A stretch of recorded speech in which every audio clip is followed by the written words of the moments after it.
ودلوقتي يا حبايبي نقدر نقول كده ايه رأيكم بقى في القمر ده؟ حاجة كده تحفة جدا، أكلة خفيفة الكل بيحبها بجد، طعمها حلوة جدا. بتمنى انها تعجبكم، يا ريت ما تنسونيش في اللايك وشير وسبسكرايب للقناة عشان يوصلك كل جديد.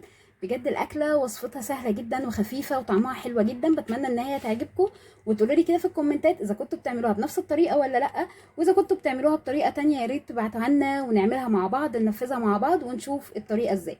بتمنى الوصفه تعجبكم، ويلا بينا بسرعه كده نشوف ايه هي المكونات كده مع بعض. السلام عليكم ورحمه الله وبركاته، اللهم صل وسلم وبارك على سيدنا محمد وعلى اله وصحبه اجمعين. ازيكم حبايبي، عاملين ايه؟ النهارده هنعمل مع بعض كده اكله تحفه جدا الكل بيحبها جدا، مفيش حد ما بيحبهاش، كبير وصغير بيحبها. اتمنى ان الوصفه تعجبكم، بس اهم حاجه وقبل اي حاجه يا ريت ما تنسونيش في اللايك وشير وسبسكرايب للقناه عشان يوصلك كل جديد. ويلا بينا ندخل كده نشوف ايه هي معانا المكونات. طبعا بما ان احنا شفنا اللحمه كده وشفنا البصل، فاحنا قلنا كده دي اكيد لحمه ببصل. لا، احنا هنعمل مع بعض النهارده كباب الحله بالبطاطس، طعمه تحفه جدا. بتمنى انها يعجبكم، اكله خفيفه الكل بيحبها كبير وصغير، وبجد بجد بجد طعمها تحفه جدا. بتمنى تجربوها وتقولوا لي كده في الكومنتات اذا كنتوا بتعملوها بنفس الطريقه ولا لا، واذا كانت الوصفه عجبتكم ولا لا. يلا بينا كده ندخل مع بعض كده على المكونات. معانا كده لحمه، مش هقول اي نوع، يعني مش هقول حته معينه من اللحمه، لا اي نوع من اللحمه، نكون مقطعينها كده قطع صغيره. ومعانا كده من التوابل ملح وفلفل وتوم باودر وبصل باودر، ولو حابه تحطي بابريكا تمام جدا مفيش اي مشكله، بس انا مش بحب ازود في التوابل كتير. ومعانا طبعا البصل. آه انا مش بحب اكتر البصل كتير علشان خاطر بيبقى يعني ولادي ما بيحبوش البصل كتير، وانا مش بحب ابينه في الاكل قوي فبسويه مع اللحمه قوي. فانا دلوقتي معايا كده البصل، هو طبعا كل ما بتكتري البصل كل ما بيبقى كويس. يعني لو هعمل كيلو من اللحمه يبقى كيلو من البصل، نص كيلو من اللحمه يبقى نص كيلو من البصل. ومعانا كده طماطم ومقطعينها ودي حسب الرغبه، ومعانا كده الفلفل، حابه ان هو يبقى فلفل رومي تمام مفيش مشكله، حابه ان هو يبقى فلفل حراق مفيش اي مشكله. ومعايا كده فصين من الثوم هرسيهم كويس جدا علشان يدوا كده طعم للاكله بتاعتنا. يلا بينا كده بقى نروح على الحله بتاعتنا كده. والحله بتاعتنا كده انا حاطه فيها كده معلقه من السمنه او الزبده، اي نوع انت تحبيه او تفضليه، سمنه زبده زيت، الحاجه اللي انت تفضليها وتحبيها اشتغلي بيها، مش هتقول لا ولا اي حاجه. بس بجد الاكله دي بتدي طعم تاني جدا. انا حاطه فيها كده معلقه من السمنه، هننزل عليها كده. وطبعا لازم، يعني انا مش مكتره السمنه علشان في حته كده من اللحمه معايا فيها دهن، فانا مش عايزه اللحمه الاكله بتاعتي تبقى دسمه قوي. هننزل كده على اللحمه بتاعتنا، هننزل كده باللحمه بتاعتنا كده في السمنه او الزبده، خلاص بقى اي حاجه تفضليها. طبعا التقطيع اللي تحبيه قطعي بيها اللحمه بتاعتك، مفيش اي مشكله. اهم حاجه اللحمه دي، الاكله دي بتحب البصل كتير. هنبدا كده ان احنا نشوحها شويه كده في الزبده بتاعتنا، وتبدا اللحمه ديت كده تنزل كل الدهون اللي فيها كده عشان تبقى حته لحمه صافيه خالص. وعايزين اللحمه تتكرمل كده معانا وتاخد لون كده مع السمنه، تبقى شكلها تحفه جدا عشان تبقى في الاكله بتاعتنا تبقى شكلها جميله. احنا كده هنفضل بقى كده نشوح فيها كده على النار. وممكن في الخطوه دي ان انت تحطيها كده على نار عاليه شويه، وهتبدا هنا كده اللحمه معانا تاخد لون كده حلو.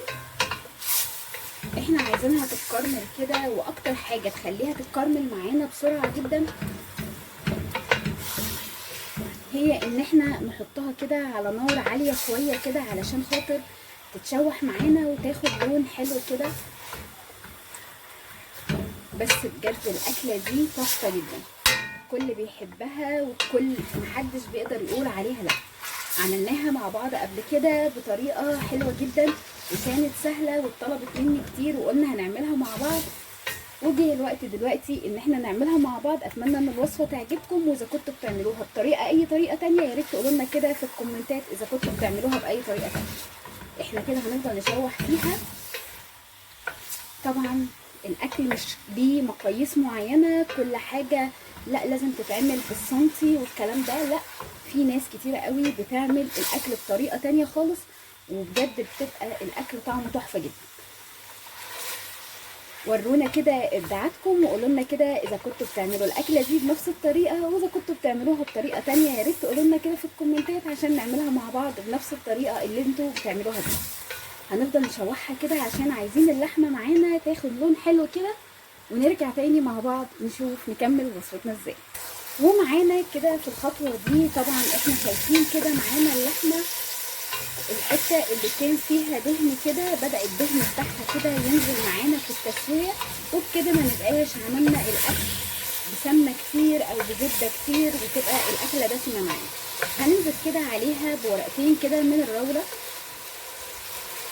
وهننزل كده طبعا بمعلقتين من الثوم المفروم كده،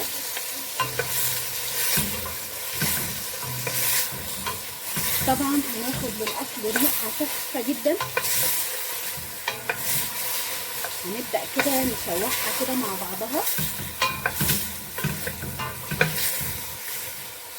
طبعا اللي ما يحبش ان هو يحط ثوم صحيح كده مش مشكله خالص، انت كده كده هتحطي ثوم بودر وبصل بودر، بس بجد طعمها بيفرق خالص في الاكل. مش قادره اقول لكم بقى ريحه الثوم مع تشويحه اللحمه كده تحفه جدا. هنبدا كده ننزل بالتوابل بتاعتنا اللي هي الثوم البودر والبصل البودر والملح والفلفل، ونبدا برضو نشوح فيها كده شويه.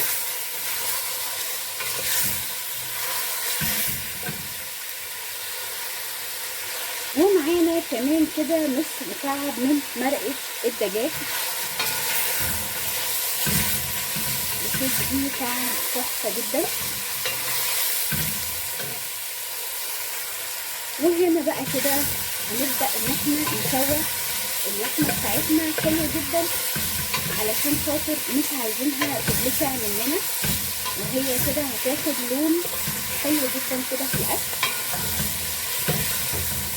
وعشان الكرمله بتاعتها تبقى مظبوطه وكويسه جدا معانا وتساعد في تسويه اللحمه بسرعه جدا، هنبدا ننزل كده عليها بمعلقه واحده كده من السكر.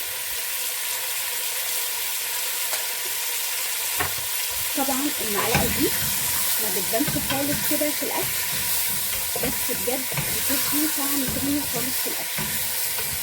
بص كده معانا حته اللحمه كده اللي كان فيها نسبه كده من الدهن بدات تسيح كده تسيح الدهن بتاعها كده وبتبقى حته لحمه صافيه خالص. انا عايزه الارضيه بتاعه الحله بتاعتنا تبدا كده ايه تاخد اللون الاحمر كده علشان خاطر تكرمل الصوص بتاعها معانا.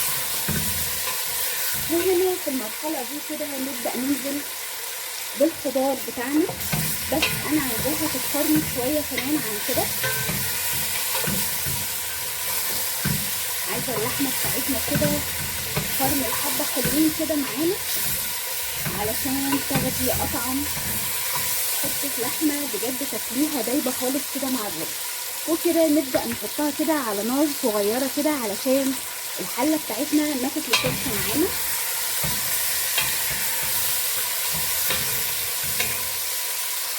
وهنا طبعا كده يا حبايبي احنا شايفين معانا كده اللحمه بتاعتنا واخده اللون القمر ده، بجد اللون ده كده تحفه جدا في الاكل.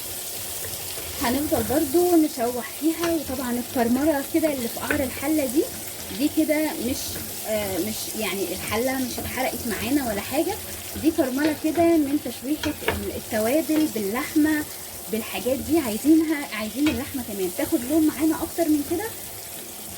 وطبعا بعدها هنبدا ننزل عليها كده بالخضار بتاعنا، نفضل نشوح فيها كده لحد لما ناخد اللون اللي احنا عايزينه. وطبعا في المرحله دي نكون بنغلي ميه علشان خاطر نبدا ننزل على اللحمه بتاعتنا علشان اللحمه بتاعتنا ما تفتحش الانسجه بتاعتها ولا اي حاجه. اهم حاجه ان الميه تكون معانا بتغلي عشان ناخد صوص كده للحمه تحفه جدا.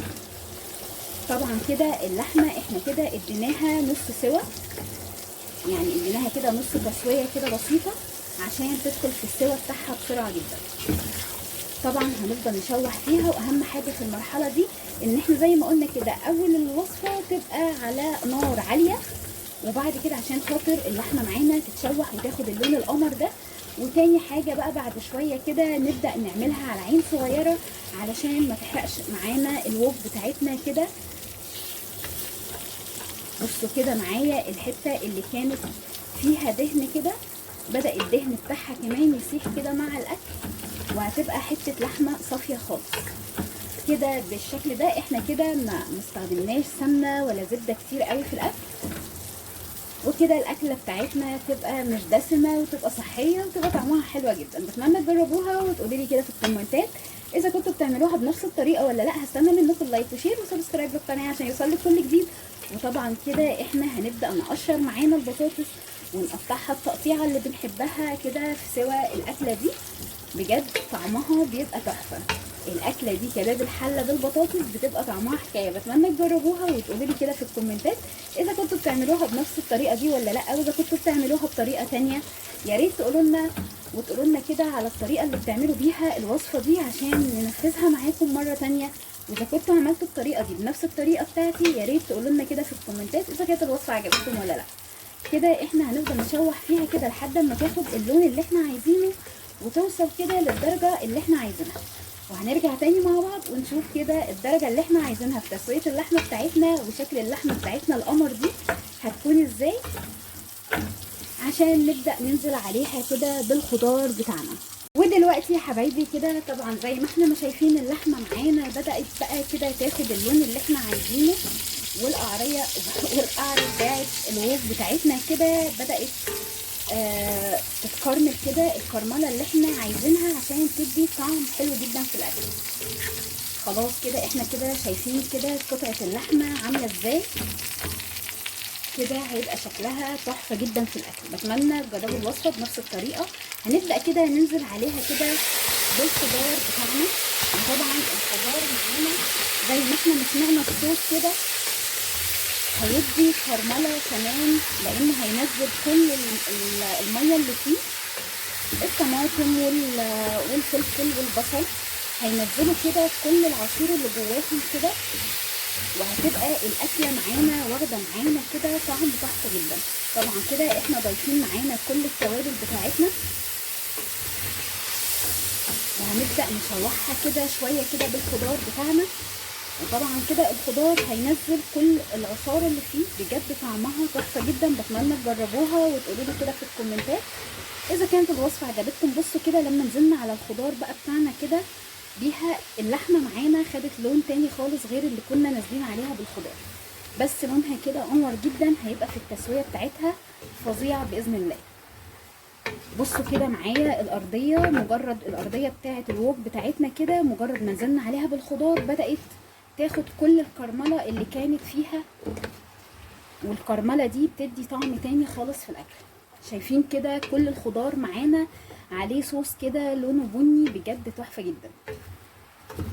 طبعا في ناس كتيره قوي بتزود للوصفه دي كده عشان الصوص بتاعها يبقى تقيل شويه، بتزود لها شويه دقيق شويه نشا. انا ما بفضلش كده خالص لان بتقل الاكله معانا جدا. انما لو عملتيها بالطريقه دي بجد بتدي طعم، والطعم وكرميله تحفه جدا للصوص بتاعها. خلاص كده احنا هنسيبها بقى كده مع بعضها كده شويه ونغطي عليها ونرجع تاني نشوف هنكمل وصفتنا ازاي. بتمنى ان الوصفه تعجبكم وتقولوا لي كده في الكومنتات اذا كنتوا بتعملوها بنفس الطريقه ولا لا. هستنى منكم لايك وشير وسبسكرايب للقناه عشان يوصلك كل جديد باذن الله من القناه. ويا رب كل حاجه بنقدمها تكون بتعجب حضراتكم.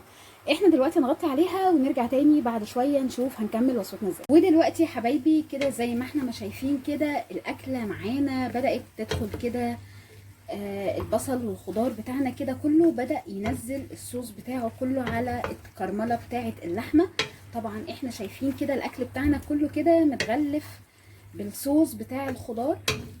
شايفين كده اللون البني ده القمر ده بيبقى في الاكل تحفه جدا. وطبعا الاكله دي هنعمل بقى كده معاها طبق رز بشعريه، طبق رز محمر، طبق رز ابيض خالص. طبعا ده حسب الرغبه. بجد تحفه جدا. وتقدمي معاه طبق سلطه كده قمر، تبقى الاكله معاكي وجبه كامله بجد تحفه.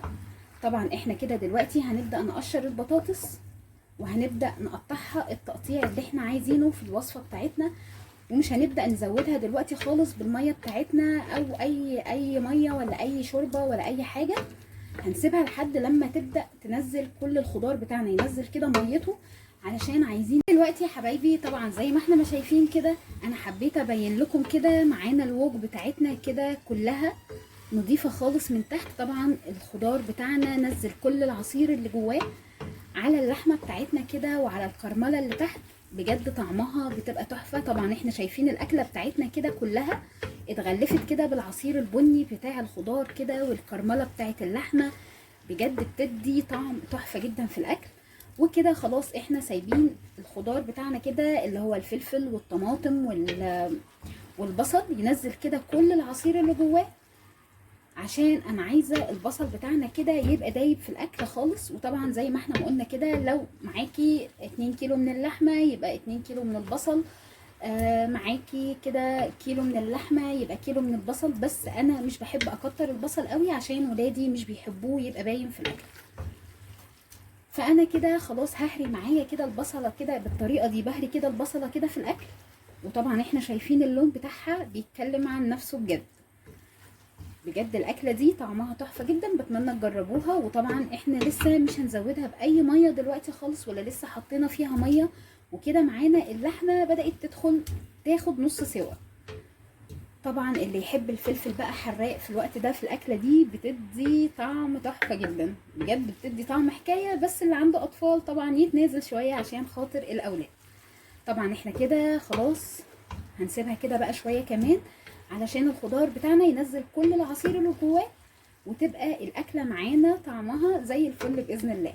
طبعا كده هنفضل مغطيين عليها ونرجع تاني نشوف وصفتنا ازاي. وطبعا احنا شايفين كده معانا الوok بتاعتنا كده اهي مش ملسوعه خالص ولا اي حاجه. هنغطي عليها ونسيبها شويه كمان ونرجع تاني مع بعض. بس اهم حاجه وقبل اي حاجه يا ريت ما تنسونيش في اللايك وشير وسبسكرايب للقناه عشان يوصلك كل جديد. خليكم معايا للاخر. ودلوقتي يا حبايبي كده زي ما احنا شايفين كده الاكل معانا بدا ياخد الكرمله، كل الكرمله اللي احنا محتاجينها. هنبدا ننزل عليه كده بميه بتغلي. اهم حاجه ان الميه تكون بتغلي معانا، وهنبدا نغطي عليها ونشوف السوى اللي احنا عايزينه، ونفضل سايبينها كده مع بعض كده لحد ما تاخد السوى اللي احنا عايزينه علشان ناخد احلى صوص للاكله بتاعتنا. بتمنى تجربوها وتقولوا لي كده في الكومنتات اذا كانت الوصفه عجبتكم ولا لا. هستنى منكم لايك وشير وسبسكرايب للقناه عشان يوصلك كل جديد. خليكم معايا لحد لما نوصل للسوى اللي احنا عايزينه.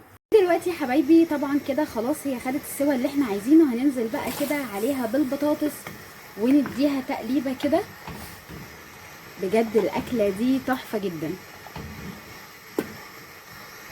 طبعا كده انت بقى بتقلبيها كده وبتغطي عليها كده. البطاطس طبعا ما بتاخدش سوا كتير، هتاخد كده من طعم الكباب بتاعنا كده. ونولع على فحمايه ونشوف بقيه الوصفه ازاي. اتمنى تجربوا الوصفه. وطبعا كده هنغطي عليها ونسيبها كده على البوتاجاز بقى كده شويه تاخد وتدي مع نفسها، ونرجع تاني نكمل وصفتنا ازاي. بتمنى تجربوها وتقولوا لي كده في الكومنتات اذا كانت الوصفه عجبتكم ولا لا. هستنى منكم لايك وشير وسبسكرايب للقناه عشان يوصلك كل جديد. خليكم معايا للاخر.